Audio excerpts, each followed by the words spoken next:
Welcome to the Museum of Everything podcast. We're Dan and Josh. We're going to start, as usual, with Museum of Everything pub trivia. So, Josh, what is your first question to me, please? What is the phone number of the Hotel Pennsylvania on 7th Avenue next to Penn Station? That would be Pennsylvania 65000. Very good, very good. I thought I might stump you with that, but that was good. Well, the only Pennsylvania phone number anyone could know, I figured it must be a reference to the Glen Miller song, Pennsylvania 65000. Yeah, it is indeed. And I was interested because, the Pennsylvania Hotel in Penn Station, it's part of the Pennsylvania, what was the Pennsylvania Phone Exchange in New York. And I'm trying to figure out if the exchange was named after the station or vice versa, but I have not been able to yet. So I will be heading to the Bodleian Library for further research. All right, one to me then. First question to you is, Hemingway famously became a big hit when he published A Farewell to Arms, which was considered to be the perfect World War I novel. And he still wanted to write the perfect World War II novel, but he didn't, because someone beat him to it. And you could say someone was more in tune with the time of the Second World War. So who was the author, and what was the name of the novel? Irwin Shaw and the Young Lions. That is correct.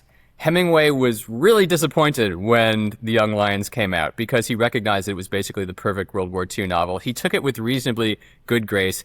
He found out Irwin Shaw's phone number. He called him up, didn't say who it was on the phone, just said, "You wrote a good book, you bastard," and hung up.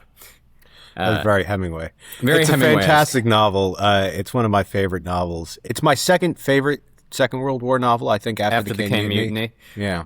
The Caine Mutiny is a great novel, too. They both really capture the essence of the war era in a completely different way. And, of course, they deal with different branches of the service. The Young Lions is definitely an army novel. So, Irwin Shaw was able to write such a good and accurate novel, partly because, as you know, there was an embargo on soldiers keeping private diaries. I mean, he was a soldier in the Second World War in North Africa and then in Europe, but he wrote very detailed letters back to his brother with instructions that his brother should keep them as sort of a diary for him. So he was able to refer to that after the war. Loopholes. it's really a brilliant book, one that I should reread. Irwin Shaw was tremendously popular for a brief period. He was a superstar among writers. And I love Irwin Shaw. Yeah, I do too. But if you look for his books, they haven't been added to the Library of America collection, which is an incredible oversight. It's hard to find good quality reprints. There are essentially none. You have to buy the originals, and a lot of what's available are shoddy paperbacks. I find it a little hard to understand why he has fallen so completely out of favor. In the late 40s, the 50s, even the 60s, he was really big stuff. And novels like The Young Lion and Lucy Crown are really masterpieces that everyone should read and know. It's funny. You say people don't read them very much nowadays, which is true. Years ago, when I was an undergraduate, I used to hang out at a deli on Broadway down in the Village. And I was sitting there with a guy I didn't know that well and a few other friends. He was a skateboarder. And it was the beginning of summer. Girls were out in their sundresses at the beginning of the season, and I Their summer remarked dresses. just to no one, the girls in their summer dresses, and he looked at me and said, "Irwin Shaw, right?" And I was just really surprised because he was, I think he was a professional skateboarder. I didn't realize he was reading Irwin Shaw, but very smart guy. I don't remember his name. Actually, I don't remember anything else about him at all, but from that, I assume he was a smart guy. Many of us are compelled, or at least when I went to school, we were compelled to read The Girls in Their Summer Dresses, Irwin Shaw's short story, in school. And that is one of his worst efforts, which is really unfortunate. The idea is good, but it's not really it's a very got a good great story. title. Exactly. It was a great title, much better than the story itself. And it gives people the wrong view of Irwin Shaw because he was a legitimately great novelist, but it's his novels you should read. So start with The Young Lions if you can handle something having to do with war. Or if you want something that is more along the lines of traditional literary fiction, read Lucy Crown. Okay, it's 1-1. What's your next question to me? All right. This is a bit of a tough one. I've actually printed out a list so I can mark out your answers. However, I know you know the answer, so we're going to do it anyways. Name 20 Cary Grant movies. And I know that you have seen every movie on the 20 that most likely at least 3 times. So I know you know them. And some of them you've seen literally dozens of times. I'm going to start with a genuinely obscure one. Dinner at 8. Dinner at 8. That's not even on my list. I figured it wouldn't be, but, I want to start with the ones that probably aren't. All right, so The Philadelphia Story. All right. 2. Charade. 3. 17 to go. Every Girl Should Be Married. Yep. North by Northwest. And there are other Hitchcock movies. So, To Catch a Thief. Good. There's a third Hitchcock movie. There are 2 more Hitchcock movies. Oh, yes, Notorious and Suspicion. Yep, good. I thought you might miss that one. Then, let's see. There is Dream Wife. Good. Deborah Carr, great comedy. Mr. Lucky. Yep. Has a really good B-film actress, Lorraine Day, in it. I've always enjoyed that movie. And Cary Grant with a somewhat darker personality since he plays a gangster, albeit a reforming one. Yeah, it's definitely a somewhat out of character for him, but it's a very good movie. I haven't seen it in a long time. How am I doing here, by the way? You're doing well. 8, 9, 10. You're halfway there. Okay, I've got all the low-hanging fruit then. No, you've missed all the low-hanging fruit. You've got the high-hanging fruit, actually. Have I? I mean, basically, every Saturday of our childhood, we watched a Cary Grant movie. And you've named none of those. Yes. Bringing Up Baby. Bringing Up Baby, yep. Katharine Hepburn. One of the few movies that I hate every time I watch it. I hate a little more. I've never really liked it either, honestly. I liked it when I was 3, but every time I watch it, Katharine Hepburn's behavior becomes more and more irritating. I never liked it really, even when I was 3. I always felt that Katharine Hepburn was pretty insufferable, so I don't know. It was never on the top of my list. Nonetheless, we did watch it a surprising number of times, considering that it seems neither of us really liked it that much. I think the reason we watch it so often is because we both love fossils, and we love big Cary Grant also fossils. is really funny and great, even in inferior films, which is... As a matter of fact, everyone in the movie is good, except Katharine Hepburn. And it's really not her fault. She was written as the most irritating character in I think history. the script is at fault there. It's not my favorite. What else do we have? You're at 11 so far. Yes. His Girl Friday. Yes. One of the very best movies on this list. I think maybe my second favorite Cary Grant movie. It is a very brilliant film. Dark comedy, surprisingly dark. It feels kind of, in some ways, like a pre-code comedy, even though it really isn't remotely. That's because it's set in the pre-code years. It's set in pre-code. People forget really, it's like historical fiction because they completely ignore that after the first 2 minutes of the movie. But it's odd, though, because the level of darkness in it for a comedy is really unusual for a post-code, or rather a code-era film. Yeah, so it's not dark in the sense of being like a horror movie, or even it's not violent in any way. It's dark in the sense of being rather tragic. It's about a man who is guilty and who has been condemned to death, but the ethics of whether or not he should be hanged. And yet it's a comedy and hilarious. So it's a very complex movie. It was a play by Ben Hecht and Charlie McCarthy. Absolutely brilliant. It is a complex movie. All right, so I've got, a dozen then? I still need a bunch. And you say I'm missing the low-hanging fruit. You're missing a lot of low-hanging fruit. I also just gave you a hint by saying that His Girl Friday was, I think, my second favorite Cary Grant movie. Well, I would have thought Philadelphia Story was your first favorite. It is not. And you know that. Do I? Yeah. But what's your first favorite Cary Grant movie? You can give me another hint. Don't you want to tell me who stars in it or something? Your job is to name the movies. Mine is to blow them up. Okay. Thank you. Kiss Them for Me. Yes. One of the greatest movies ever made. I mean, a lot of these movies are... We really don't see eye to eye on that one, though. You have always liked it more than... It was our first viral reel on Instagram, was a clip from Kiss Them for Me. That may be. I still our never followers loved have the film. very good taste. Well, anyway. That's your problem, not its. Let me ask you. The remaining films, they're mostly in black and white, I assume. Any color ones? They're almost all in color. Really? No, that's not true. They're about half and half, actually. I mean, I can start giving you hints. You can give up. There are all sorts of options here. Not going to give up, obviously. I will stay here all night if necessary, and we'll just edit out the pauses.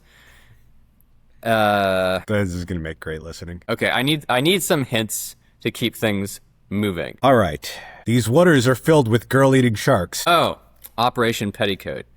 Finally. I thought that would be the first one you'd name. No, oddly enough. I think of it... Obviously, it's a Cary Grant movie, but I've always kind of thought of it as a Tony Curtis movie. Yeah, well, and so do I, apparently, because I went with a Tony Curtis quote instead of a Cary Grant quote, funnily enough. Indeed, that it's was sort of the misleading. only movie where he's basically the straight man. Most of he's the serious captain, and Tony Curtis is the main comedic character. Yes, I suppose so. It's a shame he and Tony Curtis didn't, as far as I know, make any other movies together, because they're great together. How many do we have left to go? A lot. How many hints do you want? All of them, Dan. How many movies do you have to name? All of them, Dan. Yes. I'm trying to recall what that is an allusion to. Oh, yeah, of course.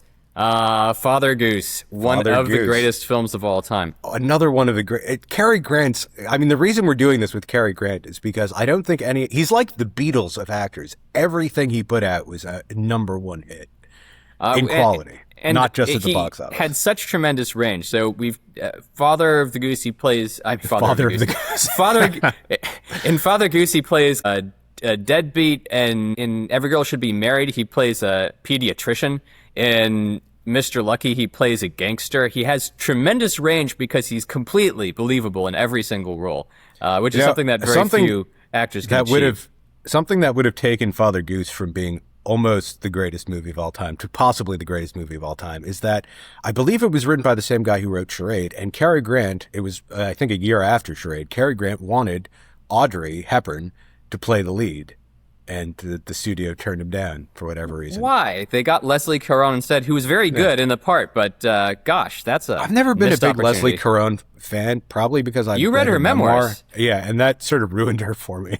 I I was more of a fan before I read about her actual life. Why? Why was that? It was her remarks about the German occupation of France during the war. Really? Yeah, it was. It's a little unfair for me to try to quote them because I read this years ago. But basically, she said, "Oh, one day all of the Jewish families just left, and there were all these nice apartments that we had as options to move into." And I was like, "What the hell is wrong with you? How could you say it like that?" I was shocked and kind of mad. In some respects, at least, it's more honest, since that was basically the French attitude. Yes, she is an accurate portrayal of, so far as we can tell, the general Parisian attitude towards the deportation of their friends and neighbors. Another we just hint, watched Thunderball. What was the glove that Sean Connery carries around with him made out of? Touch of Mink. I would never have thought of that film, though, because it's not very good. Yeah, that's the worst one on this list. Actually, I think it's the only one on this list that I don't like besides Bringing Up Baby. But is that the only Cary Grant film with Doris Day? I think so. Can't think of any other off the top of my head, certainly. But think of some of the other leading ladies he acted with, because you've missed a lot of his favorites. Oh! Myrna Loy, obviously. Bachelor and the Bobby Soxer. Very good. And Mr. Blandings Builds His Dream House. I don't know how I could not have thought of Myrna Loy. Yep. Are there other Myrna Loy movies on the list? Nope. Okay, so we've got those two. And how do we stand now? 16, 17, 18, only 2 more. And you still missed some big ones. Only 2 more. Only 2 more. Give me some ideas here. I've never felt sorry for an admiral before. Oh. What is the name of this movie? Ann Sheridan. It has Ann Sheridan in it. It's I Was a Male War Bride. Yes. 19. Only 1 more to go. That one I certainly haven't seen in quite a while. The funny thing is, I think the #1 leading lady that Cary ever worked with, you haven't mentioned. The #1 leading lady. Just in terms of Cary Grant chemistry. Well, Katharine Hepburn was probably the most famous. Not Katharine Hepburn. We already done Audrey Hepburn, so that's the Hepburns covered. I think he has great chemistry with Myrna Loy. Wish they'd made more movies. But Myrna Loy is wonderful and has great chemistry with everyone, with Clark Gable too. Okay. Well, just tell me the leading lady. I can come up with the film. She was in Roberta. Oh, yes, My Favorite Wife, and that should be 20. But there is another. No, I think that's 19, and there's another one with Irene Dunne in it. There is. I mean, I know it. That happens is 20. in the So movie. you've got it. I'll just tell you. It's The Awful Truth. The Awful Truth. Okay. Good work. Sort of good work. I don't know. Do you really want to give that to me? You had to drop several hints to me. I don't know. No. I didn't think of Irene Well, Dunne since the until original end. question was just going to be to name 10, I'm going to give it to you. Movies that you left out. The Talk of the Town. Oh, yes, of course. Monkey Business, Arsenic and Old yeah. Lace, Holiday, which kind of sucks, and Walk and Don't Run. Walk, Don't Run. I mean, these are just the ones on my list. Obviously, there are other Cary Grant movies that I did. Well, I was down. thinking of Walk, Don't Run, and I couldn't recall the title, so I didn't bother I would trying. like to see that again. That's the only one on this list that I've only seen once. That's and how I bad feel it like I was. should get. Well, no, I never happened to get around to watching it again, and that was 20 years ago, and I think I should give it another chance. I think we objected to seeing Cary and on the romantic lead, and yes, why not object to that? It's still objectionable. He should always be the romantic lead. Okay. That was a long question. I'm moving on to the next question to you. So my next question to you is, in the Gallipoli campaign in the First World War, which was Winston Churchill's idea, his idea was to force the Dardanelles not to have a land fight. However, over the ensuing fight, which actually really wasn't his fault, but rather the fault of the admiral in command, whose name was Roebuck, I think, who hit a mine, or his ships hit a series of mines, and he retired rather than pressing through. That is not the question. The question is, who was the first Sea Lord who forced Winston Churchill's resignation by resigning himself?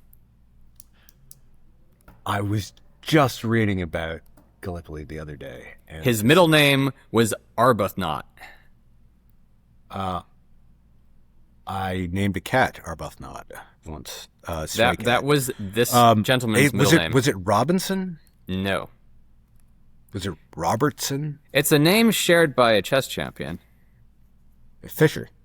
That's correct. Okay. He was John Arbuthnot Jackie Fisher, or Lord Jackie Fisher. And he was himself a little bit insane, in fact. And so actually having read... Churchill wrote him a very nice letter asking him not to resign. They had tactical differences over which Churchill was almost certainly correct. Nonetheless, Fisher was extremely indignant. He wanted to resign. Churchill wrote him a very nice letter asking him not to. And Fisher forwarded this letter along with a notation that he'd rejected the 30 pieces of silver to the prime minister. And but the prime minister, I think, was Asquith, reviewing the letter, concluded that Fisher was in fact the insane one. Nonetheless, this led to Churchill's retirement from politics for a while. I mean, he remained in politics, but as a backbencher. So once he was out of the cabinet, he thought his political career might be over, and he describes this as the wilderness years. And it's a reasonable... He didn't go to the back benches. He went to the front lines of the First World War. He commanded men in battle, I believe. That is true, too. He got a commission, I believe, as a colonel in an infantry regiment, and he was famous for his courage under fire, legendarily courageous. But then in the interwar years, he was in a political wilderness or no man's land, and he thought this might be the end of his political career because famously it had been the end of his father's political career. His father had been considered to be a shoo-in to be the next prime minister, and that is Lord Randolph. And when he resigned in protest, when he was Lord of the Exchequer, he thought this was going to actually be a boost and it would cause the government to fall, or at least cause the prime minister to have to resign, and he would become the new prime minister. Instead, he was never on the government benches again, and that was the end of him. So Churchill obviously feared that this was essentially reprising the disastrous end of his father's career. And that didn't turn out to be the case, but it took many, many years before he would again be invited to be part of the government, not until the Hitler menace was already firmly entrenched. Anyways, I'll give you that because you did get the name Fisher. I don't know if that should count, especially because I was just reading about this and I should have known that. And I feel like there was someone in a similar position whose name was Richardson or... It doesn't matter. We're going to give it to you anyway because I'm feeling generous today. So what is the third question to me? All right. Name 5 Venetian islands that are not directly connected to the main city. Oh, that's an interesting one. Murano, Torcello, Giudecca or something like that. Giudecca. I can't remember the name of the funerary island. It is the cemetery. It's San Cimetiero. I'll give you that because the funerary island is basically what it's called. So that's 4, and you've left out one that you have visited many times. Well, I said Torcello. Yeah. I said Murano. The Lido. The Lido, that's 5. But there's still one more that I know because I've been there with you multiple times. Which one is it? Burano. Burano, of course. Yeah. A beautiful island and underrated. Not that we want people to start visiting it. Yes, the most underrated one, by the way, is Torcello. It sucks. You should never, ever go there. Yes, don't even mention that. But Burano has a very pretty collection of houses that have actually almost a Spanish flavor to them with their bright colors. It's really a beautiful little place, which is famous for not its glass, which is Murano, but its lace making. And it's lace making and linens. It's really a lovely little island and definitely worth a visit. Okay, so my third question to you is, what is the name of the B-29 that dropped the atomic bomb on Nagasaki? The second atomic bomb. Boxcar, that is correct. All right, we're tied 3-3, which means that we need a tiebreaker question. We're kind of tied 2.5 to 2.5, but yes, I guess we do need a tiebreaker question. Tiebreaker question, please. All right. This is a good one. I'm excited by this one. Are you? On a square-rigged ship, so starting from the bottom of, say, the foresail, the foremast, you've got your foresail, your topsail, your topgallant, your royal, and then there are two more sails above that if you're going for the absolute total rigging. What comes above the royal? And I believe it's the skysail. Yep. And the moonsail. Yes, but what is the other name for the moonsail? You've already got the question. There is another name, and it's a better name. The skyscraper. The skyscraper, I think, is another name for the skysail. But no, it's the moonraker. The moonraker. Yeah. However, that is a correct answer. All right, very good. Yeah, good work. I'm impressed. Who is the man who discovered the structure of DNA along with James Watson? Crick. That's correct. And I have no further gloss on that, except that he didn't get an IBM lab named after him, which is a bit of a shame. All right, so we need further tiebreaker questions, and this is dangerous because I'm running out of questions here. What was E.B. White's real name? That is full name. What do E and B stand for? Edwin? No. Oh, bother. But at this rate, we're not going to get to James Bond at all. It's just going to be a full hour of trivia. Elwin? Yes. Very good. But and the B? No idea. Come on. You've Elwin read Bixby so much. White. Yeah, that's what I always think of too. No, it was Elwin Brooks White. I'm afraid that's a fail. Elwin Brooks White. Yeah. All right. What American... Considering how much E.B. White you've read, you should have known that. I just always thought of him as E.B. Okay, well, you know what? I'll give you a mulligan. What was his nickname? What did everyone call him? It was a nickname that he picked up at Cornell. Yes. Everyone called Cornell guys who were named Elwin by this nickname, and I can't remember what it is. I haven't looked this up because this is a spontaneous thing, but I'm almost certain it was Andy. I think everyone called him I think you're right. All right. Well, here's a question that you can answer correctly to win this round, which is, what American car gave its name to an expression for complexity or sophistication or just all-around excellence? Cadillac? No, there was an expression in the English vernacular which you're quite familiar with, which was used to indicate just the top level or the best level, or I mean that the Cadillac Plus Ultra. They're literally taxes on Cadillac plans. It's Duesenberg. Healthcare. Oh, well, yeah, okay. I was still explaining my own answer. If you'd given me a second, a doozy, yes, I would have gotten there. Maybe. All right. Well, all right. So we're tied again. Come up with another tie-breaking answer. All right. What was the original name of the Eroica Symphony? The Napoleon Symphony. The Emperor Wrong. Symphony. Also wrong. Thinking of the Emperor Concerto. I mean, Napoleon is very close. Yeah, it's not the Bonaparte Symphony. Yes, exactly. The Symphonia of Bonaparte. And you can actually see the very page which Beethoven scratched out the name after Napoleon declared himself emperor. He said, "Napoleon is just a mortal man like any other and will too tread upon the rights of man," something like that. And he crossed out the name, tore up the title sheet, and renamed it Eroica. All right. Dedicated to the memory of a great man. We'll stick with Beethoven. In what key is Beethoven's Opus 131 string quartet? C minor. Nope, C sharp minor. You lose, and that is the end. Of the Museum of Everything pub trivia. Sorry, that might have been slightly arcane. However, everyone should know Opus 131, the string quartet, with 7 movements. The last movement of which is absolutely one of the most exciting pieces of music ever written. Listen to the live recording by the Alban Berg String Quartet. An accidental loss.